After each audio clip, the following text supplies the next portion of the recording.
Orden para que Rusia detenga la invasión a Ucrania desde la Corte Internacional de Justicia. La Corte considera que con respecto a la situación descrita, la Federación Rusa debe, a la espera de la decisión final del caso, suspender las operaciones militares que inició el 24 de febrero de 2022 en territorio ucraniano.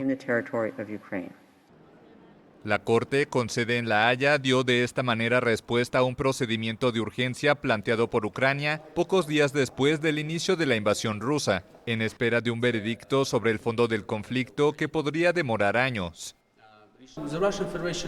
La Federación Rusa debe cumplir esta orden y suspender sus operaciones militares en Ucrania, porque esta es la obligación bajo la ley internacional. Todas las decisiones de la Corte, en particular las resoluciones de imposición de medidas provisionales, son jurídicamente vinculantes para todas las partes en esta disputa. Los fallos de la Corte son vinculantes y sin apelación, pero el tribunal carece de medios para garantizar su cumplimiento. El principal organismo judicial de la ONU basa sus resoluciones en los tratados existentes, como la Convención de Naciones Unidas contra el Genocidio, que data de 1948 y de la que Rusia y Ucrania son miembros. En tanto, el presidente ucraniano Volodymyr Zelensky se entrevistó con el fiscal de la Corte Penal Internacional, quien visitó el país. Este tribunal con sede en La Haya se creó en 2002 para juzgar a personas por crímenes de guerra, crímenes contra la humanidad y genocidio. La operación se desarrolla con éxito en estricto apego a los planes preaprobados. Así zanjó el miércoles el presidente ruso Vladimir Putin sobre la operación militar que lleva a cabo en Ucrania y defendió de nuevo la incursión. No teníamos otra opción que la legítima defensa por la seguridad de Rusia, además de llevar a cabo la operación militar especial. Sin duda, todos los objetivos propuestos se lograrán. Garantizaremos de forma fiable la seguridad de Rusia y de nuestro pueblo, y no permitiremos que Ucrania sirva de trampolín para acciones agresivas contra Rusia. El mandatario consideró que las sanciones y condenas occidentales que golpean al gobierno de Rusia, a su economía y a su cultura son comparables a las persecuciones contra los judíos. Tratando de cancelar a Rusia, Occidente se quitó la máscara de civismo y comenzó a actuar de manera beligerante, demostrando su verdadera naturaleza. Podría haber una comparación con los pogromos antisemitas de nazis llevados a cabo en Alemania en los años 30 del siglo pasado. Para paliar la afectación económica, Putin prometió ayudas financieras a los particulares y a las empresas y calificó la guerra relámpago económica contra su país como un fracaso. Y hay un objetivo, la destrucción de Rusia, pero cualquier pueblo, y más aún el pueblo ruso, siempre podrá distinguir a los verdaderos patriotas de la escoria y los traidores. Y simplemente los escupirán, como una mosca que accidentalmente entró a su boca. Simplemente los escupirán en la acera. Estoy convencido de que tal autopurificación natural y necesaria de la sociedad solo fortalecerá a nuestro país. Putin volvió a decir que tenía razones para creer que componentes de armas biológicas estaban desarrollándose en territorio ucraniano. También manifestó que ya no se podían tolerar los años de intimidación de la población del Donbass, la región rusófona del este de Ucrania, donde las autoridades de Kiev hacen frente a los rebeldes separatistas prorrusos desde 2014. Según Putin, el inicio de una ofensiva ucraniana contra el Donbass y Crimea, territorio que Moscú se anexiona en 2014, era cuestión de tiempo.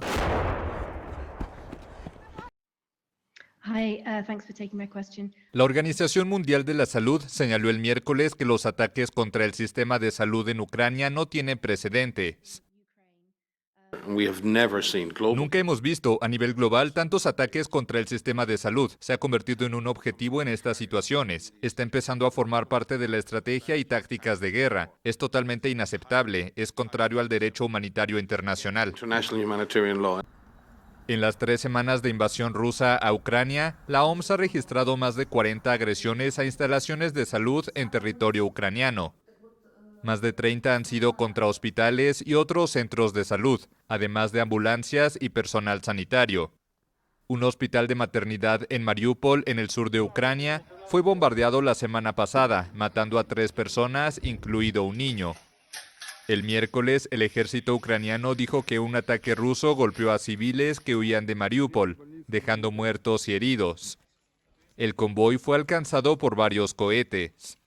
En la misma ciudad de Mariupol, un teatro utilizado como refugio por cientos de civiles fue alcanzado por un bombardeo ruso, según la alcaldía de este puerto estratégico en el mar de Azov. El Ministerio Ruso de Defensa negó haber bombardeado el teatro y atribuyó la explosión a un batallón nacionalista ucraniano. Más de 2.000 civiles han muerto en Mariupol, sitiada y bombardeada desde hace varios días por las fuerzas rusas, según el balance de las autoridades locales. La Organización de las Naciones Unidas quiere proteger a quienes huyen de la guerra en Ucrania de los traficantes, especialmente a las mujeres, los niños y los colectivos más vulnerables.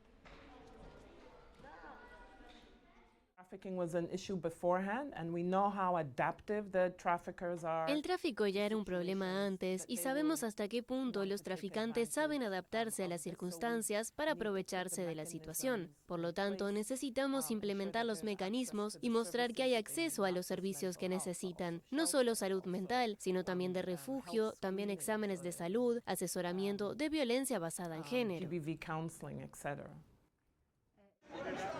De momento, sus servicios de la ONU no han sido informados de ningún caso, pero el organismo advierte que eso no significa que no esté pasando. Daniels insiste en la enorme cantidad de gente que se está desplazando en busca desesperada de un medio de transporte. La mitad de los 3 millones de personas que se han refugiado en alguno de los países limítrofes de Ucrania desde el 24 de febrero son niños. La ONU ha advertido que los menores no acompañados son especialmente vulnerables. Incluso antes del conflicto, el tráfico de seres humanos ya era un problema en Ucrania. Solo en 2021, la Organización Internacional para las Migraciones identificó y ayudó a 1 millar de víctimas del tráfico de seres humanos. We want to see how to share with them information on various transport companies and bus lines. Queremos ver cómo compartir con ellos información sobre varias compañías de transporte, sobre líneas de autobuses que sabemos que son seguras. También compartimos información en términos de qué tener en cuenta y contra qué protegerse. Creo que mencioné en nuestra línea, el 50% de las preguntas actualmente son acerca del tráfico. Por lo tanto, ya hay una conciencia sobre esta problemática. Lo que es bueno, que tienes esto y están buscando cómo estar seguros mientras continúan moviéndose. That they have this and therefore they are looking for how to be safe as they continue to move. La Organización Internacional para las Migraciones, que tiene un equipo de 200 personas en Ucrania y un centenar de colaboradores en los países aledaños, también está aportando ayuda humanitaria a los desplazados. La agencia se centra especialmente en los ciudadanos de otros países que han tenido que abandonar Ucrania y no necesariamente disponen de los mismos derechos que los ucranianos en los países de acogida. La responsable aplaudió la movilización internacional frente al mayor éxodo registrado en Europa desde la Segunda Guerra Mundial.